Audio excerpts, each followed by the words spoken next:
दोस्तों, मोदी सरकार में भ्रष्टाचार की जड़ें इतनी ज्यादा फैल गई हैं कि सेना को भी अपनी चपेट में ले लिया है।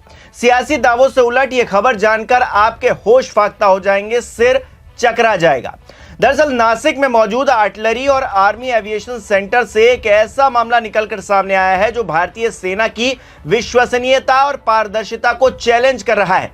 सीबीआई ने इस मामले में क्या एक्शन लिया है और क्या है असल में पूरा मामला, आपको बताता हूं इस खबर में। नमस्कार, मेरा नाम हिमांशु मिश्रा है, आप देख रहे हैं 4PM न्यूज नेटवर्क। दोस्तों, भारतीय सेना हमारे लिए देश की सुरक्षा के साथ साथ सम्मान का सिंबल भी है, उसका प्रतीक है। यहां से भ्रष्टाचार की गंध आना न सिर्फ चिंताजनक है, बल्कि ये नेशनल सिक्योरिटी से जुड़ा एक सेंसिटिव केस भी बन जाता है। हाल ही में नासिक के आर्टिलरी और आर्मी एविएशन सेंटर यानी कि AAC में तैनात अकाउंटिंग ऑफिसर्स और अन्य कर्मचारियों पर रिश्वतखोरी के गंभीर आरोप लगे हैं। सीबीआई ने इस मामले में 13 नवंबर 2024 को एक ज्वाइंट सरप्राइज चेक शुरू किया, जिसमें डिफेंस अकाउंट्स डिपार्टमेंट के अधिकारियों के साथ मिलकर भ्रष्टाचार के सबूत जुटाए गए। इस जांच में चौंकाने वाले खुलासे हुए दोस्तों, जो सेना के इंटरनल वर्क में ट्रांसपेरेंसी की कमी को साफ तौर से जग जाहिर कर रहे हैं। नासिक के आर्टिलरी और आर्मी एविएशन सेंटर में सीबीआई की यह कार्रवाई तब शुरू हुई जब शिकायतें मिली कि अकाउंटिंग डिपार्टमेंट के कुछ अधिकारी और कर्मचारी सेना के जवानों से वेतन और भत्तों के भुगतान के लिए रिश्वत की मांग कर रहे थे। सीबीआई की एंटी करप्शन ब्यूरो यानी कि ACB मुंबई की टीम ने controller general of defence accounts के अधिकारियों के साथ मिलकर एक ज्वाइंट सरप्राइज चेकिंग की। इस जांच में पाया गया दोस्तों कि नासिक के आर्टिलरी और AAC में तैनात कुछ ऑडिटर, असिस्टेंट अकाउंट ऑफिसर्स और क्लर्क भ्रष्टाचार की कहानी लिख रहे हैं। सीबीआई की रिपोर्ट की माने तो इन अधिकारियों ने वेतन भुगतान और अन्य वित्तीय लेन देन को समय पर पूरा करने के लिए रिश्वत मांगी थी। यानी कि इनको पैसे ही इस बात के मिलते हैं कि सही ढंग से सबको पेंशन है या फिर जो भी वित्तीय लेन देन है, वेतन है, ये समय पर दें, लेकिन ये सही समय पर दें इसके लिए भी रिश्वत मांगी जा रही। सोचिए कितनी हद तक बेईमानी इस देश में हो चली है। ये रिश्वत नगद या बैंक खातों के जरिए क्योंकि ली जाती थी, जिसमें कई बार कर्मचारियों के जानने वालों या फिर थर्ड पार्टी के खातों का इस्तेमाल किया जाता था। भ्रष्टाचार में ऐसा अक्सर होता है, देखा जाता है। जांच में यह भी सामने आया कि भ्रष्टाचार का ये खेल लंबे समय से चल रहा था और इसमें कई बड़े अधिकारियों की मिलीभगत भी थी।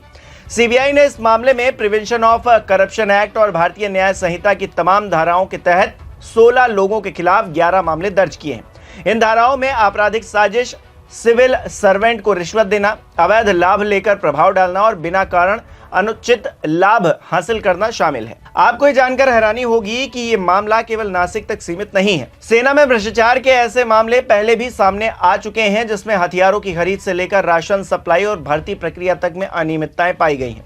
लेकिन अकाउंटिंग डिपार्टमेंट में भ्रष्टाचार का ये मामला ज्यादा गंभीर इसलिए है क्योंकि ये सीधे तौर पर सैनिकों के वेतन और भत्तों से जुड़ा है, जो उनकी मेहनत और देश के प्रति उनके समर्पण का हिस्सा है। सवाल यह है कि आखिर ऐसी घटनाएं बार बार क्यों सामने आ रही हैं और इससे निपटने के लिए क्या कदम उठाए जा सकते हैं। सेना में भ्रष्टाचार का यह मामला केवल नैतिकता के आधार पर नहीं है। जो सवाल खड़े हो रहे हैं वो नैतिकता के आधार पर नहीं है, बल्कि ये सैनिकों के मनोबल को भी प्रभावित करते हैं। सैनिकों को उनके हक का भुगतान पाने के लिए रिश्वत देनी पड़े, इससे ज्यादा बेशर्मी की बात क्या हो सकती है, दुर्भाग्य की बात इस देश के लिए क्या हो सकती है। इस मामले में सीबीआई का एक्शन भ्रष्टाचार की जड़ों को क्या काट पाएगा, सवाल यह भी है। सेना में भ्रष्टाचार को किसी भी स्तर पर बर्दाश्त नहीं किया जाना चाहिए और ऐसे लोगों को कड़ी सजा देनी चाहिए जो इसमें संलिप्त हैं, मिले हुए हैं, ताकि भविष्य में कोई भी इस तरह की हिमाकत ना कर सके। ये बात सही है कि सिस्टम में सुधार की जरूरत है, लेकिन इस मामले ने एक बार फिर से सेना के इंटरनल वर्क पर सवाल खड़े कर दिए हैं। ट्रांसपेरेंसी इंटरनेशनल की एक रिपोर्ट बताती है कि सार्वजनिक सेवाओं में भ्रष्टाचार के कारण 10 में से 7 लोग रिश्वत देने को मजबूर होते हैं। यह आंकड़ा सेना जैसे सम्मानित संस्थान के लिए भी और ज्यादा खतरनाक हो जाता है। फिलहाल controller general of defence accounts जांच शुरू कर चुका है और भविष्य में ऐसी घटनाओं को रोकने के लिए डिजिटल अकाउंटिंग सिस्टम को और ज्यादा मजबूत करने का प्लान बना रहा है। इसके अलावा सीबीआई ने भी अपनी जांच को तेज कर दिया है और जल्द ही और गिरफ्तारियां होने की संभावना है। इस मामले ने एक बार फिर से साबित किया है कि भ्रष्टाचार किसी भी संस्थान को कमजोर कर सकता है, चाहे वो कितना ही सम्मानित क्यों ना हो, कितना ही मजबूत क्यों ना हो। सेना में भ्रष्टाचार के खिलाफ सख्त कार्रवाई और पारदर्शी प्रक्रिया का विकास समय की मांग है। इसे करना ही होगा।